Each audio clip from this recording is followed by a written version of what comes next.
லூக்கா நற்செய்தி 12ஆம் அதிகாரம். ஒருவரை ஒருவர் மிதிக்கும் அளவுக்கு ஆயிரக்கணக்கான மக்கள் திரண்டு வந்திருந்தபோது இயேசு முதலில் தம் சீடரோடு பேசத் தொடங்கினார். அவர் அவர்களிடம் கூறியது, பரிசேயருடைய வெளிவேடமாகிய புளிப்பு மாவைக் குறித்து நீங்கள் எச்சரிக்கையாயிருங்கள். வெளிப்படாதவாறு மூடப்பட்டிருப்பது ஒன்றுமில்லை, அறியப்படாதவாறு மறைந்திருப்பதும் ஒன்றுமில்லை.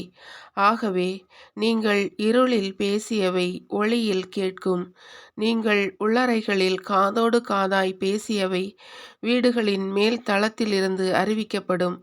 என் நண்பர்களாகிய உங்களுக்கு நான் சொல்கிறேன், உடலை கொல்வதையன்றி வேறு எதுவும் செய்ய இயலாதவர்களுக்கு அஞ்ச வேண்டாம். நீங்கள் யாருக்கு அஞ்ச வேண்டுமென நான் உங்களுக்கு எடுத்து காட்டுவேன். கொன்ற பின் நரகத்தில் தள்ள அதிகாரமுள்ளவருக்கே அஞ்சுங்கள். ஆம், அவருக்கே அஞ்சுங்கள் என நான் உங்களுக்கு சொல்கிறேன். 2 காசுக்கு 5 சிட்டுக்குருவிகள் விற்பதில்லையா? எனினும் அவற்றில் ஒன்றையும் கடவுள் மறப்பதில்லையே. உங்கள் தலைமுடி எல்லாம் கூட எண்ணப்பட்டிருக்கின்றன. அஞ்சாதீர்கள், சிட்டுக்குருவிகள் பலவற்றை விட நீங்கள் மேலானவர்கள். நான் உங்களுக்கு சொல்கிறேன், மக்கள் முன்னிலையில் என்னை ஏற்றுக்கொள்பவரை மானிட மகனும் கடவுளின் தூதர் முன்னிலையில் ஏற்றுக்கொள்வார். மக்கள் முன்னிலையில் என்னை மறுதலிப்பவர் கடவுளின் தூதர் முன்னிலையிலும் மறுதலிக்கப்படுவார். மானிட மகனுக்கு எதிராக ஏதாவது ஒரு வார்த்தை சொல்லிவிட்டவரும் மன்னிக்கப்படுவார். ஆனால் தூய ஆவியாரை பழித்துரைப்பவர் மன்னிப்பு பெற மாட்டார். தொழுகை கூடங்களுக்கும் ஆட்சியாளர் அதிகாரிகள் முன்னும் உங்களை கூட்டிக் கொண்டு போகும்போது எப்படி பதிலளிப்பது, என்ன பதிலளிப்பது, என்ன பேசுவது என நீங்கள் கவலைப்பட வேண்டாம். ஏனெனில் நீங்கள் பேச வேண்டியவற்றை தூய ஆவியார் அந்நேரத்தில் உங்களுக்கு கற்றுத்தருவார். கூட்டத்திலிருந்து ஒருவர் இயேசுவிடம், போதகரே, சொத்தை என்னோடு பங்கிட்டு கொள்ளுமாறு என் சகோதரருக்குச் சொல்லும் என்றார். அவர் அந்த ஆளை நோக்கி, என்னை உங்களுக்கு நடுவராகவோ பாகம் பிரிப்பவராகவோ அமர்த்தியவர் யார் என்று கேட்டார். பின்பு அவர் அவர்களை நோக்கி, எவ்வகை பேராசைக்கும் இடம் கொடாதவாறு எச்சரிக்கையாயிருங்கள். மிகுதியான உடைமைகளை கொண்டிருப்பதால் ஒருவருக்கு வாழ்வு வந்துவிடாது என்றார். அவர்களுக்கு அவர் ஒரு உவமையைச் சொன்னார். செல்வனாயிருந்த ஒருவனுடைய நிலம் நன்றாய் விளைந்தது. அவன், நான் என்ன செய்வேன், என் விளைபொருட்களை சேர்த்து வைக்க இடமில்லையே என்று எண்ணினான். ஒன்று செய்வேன், என் களஞ்சியங்களை இடித்து இன்னும் பெரிதாக கட்டுவேன். அங்கு என் தானியத்தையும் பொருட்களையும் சேர்த்து வைப்பேன். பின்பு, என் நெஞ்சமே, உனக்கு பல்லாண்டுகளுக்கு வேண்டிய பல வகை பொருட்கள் வைக்கப்பட்டுள்ளன. நீ ஓய்வெடு, உண்டு குடித்து மகிழ்ச்சியில் திளைத்திரு எனச் சொல்வேன் என்று தனக்குள் கூறிக்கொண்டான். ஆனால் கடவுள் அவனிடம், அறிவிலியே, இன்றிரவே உன் உயிர் உன்னை விட்டு பிரிந்துவிடும். அப்பொழுது நீ சேர்த்து வைத்தவை யாருடையவை ஆகும் என்று கேட்டார். கடவுள் முன்னிலையில் செல்வம் இல்லாதவராய் தமக்காகவே செல்வம் சேர்ப்பவர் இத்தகையோரே. இயேசு தம் சீடரை நோக்கி கூறியது, ஆகவே நான் உங்களுக்கு சொல்கிறேன், உயிர் வாழ எதை உண்பது என்றோ உடலுக்கு எதை உடுத்துவது என்றோ கவலை கொள்ளாதீர்கள். உணவை விட உயிரும் உடையை விட உடலும் உயர்ந்தவை அல்லவா? காகங்களை கவனியுங்கள், அவை விதைப்பதும் இல்லை, அறுப்பதும் இல்லை, அவற்றுக்கு சேமிப்பறையும் இல்லை, களஞ்சியமும் இல்லை. கடவுள் அவற்றுக்கும் உணவு அளிக்கிறார். நீங்கள் பறவைகளை விட மேலானவர்கள் அல்லவா? கவலைப்படுவதால் உங்களுள் எவர் தமது உயரத்தோடு 1 முழம் கூட்ட முடியும்? ஆதலால் ஒரு சிறிய செயலை கூட செய்ய முடியாத நீங்கள் மற்றவை பற்றி ஏன் கவலைப்படுகிறீர்கள்? காட்டுச் செடிகள் எப்படி வளர்கின்றன என கூர்ந்து கவனியுங்கள். அவை உழைப்பதும் இல்லை, நூற்பதும் இல்லை. ஆனால் சாலமோன் கூட தன் மேன்மையிலெல்லாம் அவற்றில் ஒன்றைப்போல் அணிந்திருந்ததில்லை என நான் உங்களுக்கு சொல்கிறேன். நம்பிக்கை குன்றியவர்களே, இன்றைக்கு இருந்து நாளைக்கு அடுப்பில் எரியப்படும் காட்டு புல்லுக்கு கடவுள் இவ்வாறு அணி செய்கிறார் என்றால் உங்களுக்கு இன்னும் மிகுதியாக செய்வார் அல்லவா? ஆதலால் எதை உண்பது எதை குடிப்பது என நீங்கள் தேடிக் கொண்டிருக்க வேண்டாம், கவலை கொண்டிருக்கவும் வேண்டாம். ஏனெனில் உலகு சார்ந்த பிற இனத்தவரே இவற்றையெல்லாம் தேடுவர். உங்களுக்கு இவை தேவை என உங்கள் தந்தைக்கு தெரியும். நீங்கள் அவருடைய ஆட்சியை நாடுங்கள், அப்பொழுது இவை உங்களுக்கு சேர்த்து கொடுக்கப்படும். சிறு மந்தையாகிய நீங்கள் அஞ்ச வேண்டாம். உங்கள் தந்தை உங்களை தம் ஆட்சிக்கு உட்படுத்த திருவுளம் கொண்டுள்ளார். உங்கள் உடைமைகளை விட்டு தர்மம் செய்யுங்கள். இற்று போகாத பணப்பைகளையும் விண்ணுலகில் குறையாத செல்வத்தையும் தேடிக் கொள்ளுங்கள். அங்கே திருடன் நெருங்குவதில்லை, பூச்சியும் அரிப்பதில்லை. உங்கள் செல்வம் எங்கு உள்ளதோ அங்கே உங்கள் மனமும் இருக்கும்.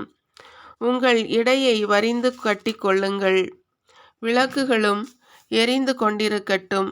திருமண விருந்துக்கு போயிருந்த தம் தலைவர் திரும்பி வந்து தட்டும்போது உடனே அவருக்கு கதவை திறக்க காத்திருக்கும் பணியாளருக்கு ஒப்பாய் இருங்கள். தலைவர் வந்து பார்க்கும்போது விழித்திருக்கும் பணியாளர்கள் பேறு பெற்றவர்கள்.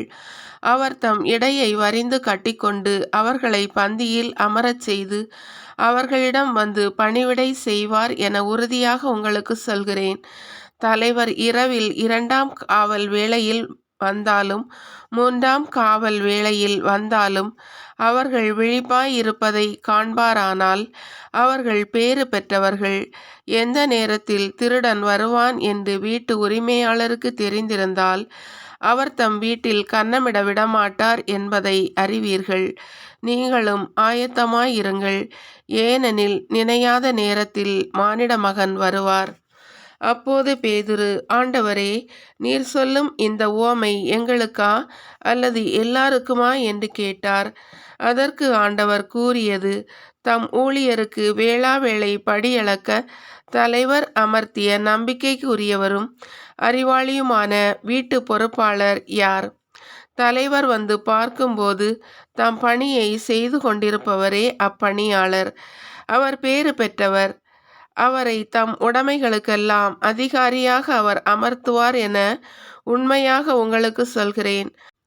ஆனால் அதே பணியாள் தன் தலைவர் வர காலம் தாழ்த்துவார் என தன் உள்ளத்தில் சொல்லிக்கொண்டு ஆண் பெண் பணியாளர்கள் அனைவரையும் அடிக்கவும் மயக்கமுற உண்ணவும் குடிக்கவும் தொடங்கினான் எனில், அப்பணியாள் எதிர்பாராத நாளில் அறியாத நேரத்தில் அவனுடைய தலைவர் வந்து அவனை கொடுமையாய் தண்டித்து நம்பிக்கை துரோகிகளுக்கு உரிய இடத்திற்கு தள்ளுவார்.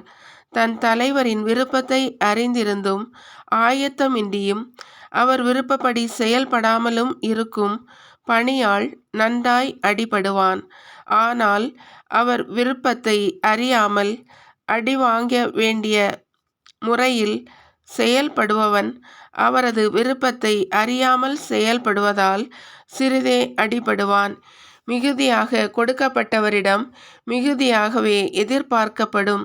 மிகுதியாக ஒப்படைக்கப்பட்டவரிடம் இன்னும் மிகுதியாய் கேட்கப்படும். மண்ணுலகில் தீமூட்ட வந்தேன், அது இப்பொழுதே பற்றி எரிந்து கொண்டிருக்க வேண்டும் என்பதே என் விருப்பம். ஆயினும் நான் பெற வேண்டிய ஒரு திருமுழுக்கு உண்டு. அது நிறைவேறுமளவும் நான் மிகவும் மன நெருக்கடிக்குள்ளாகி இருக்கிறேன். மண்ணுலகில் அமைதியை ஏற்படுத்த வந்தேன் என்றா நினைக்கிறீர்கள்? இல்லை, பிளவு உண்டாக்கவே வந்தேன் என உங்களுக்கு சொல்கிறேன்.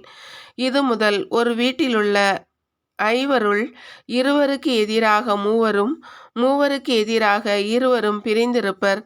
தந்தை மகனுக்கும் மகன் தந்தைக்கும் தாய் மகளுக்கும் மகள் தாய்க்கும் மாமியார் தன் மருமகளுக்கும் மருமகள் மாமியாருக்கும் எதிராய் பிரிந்திருப்பர்.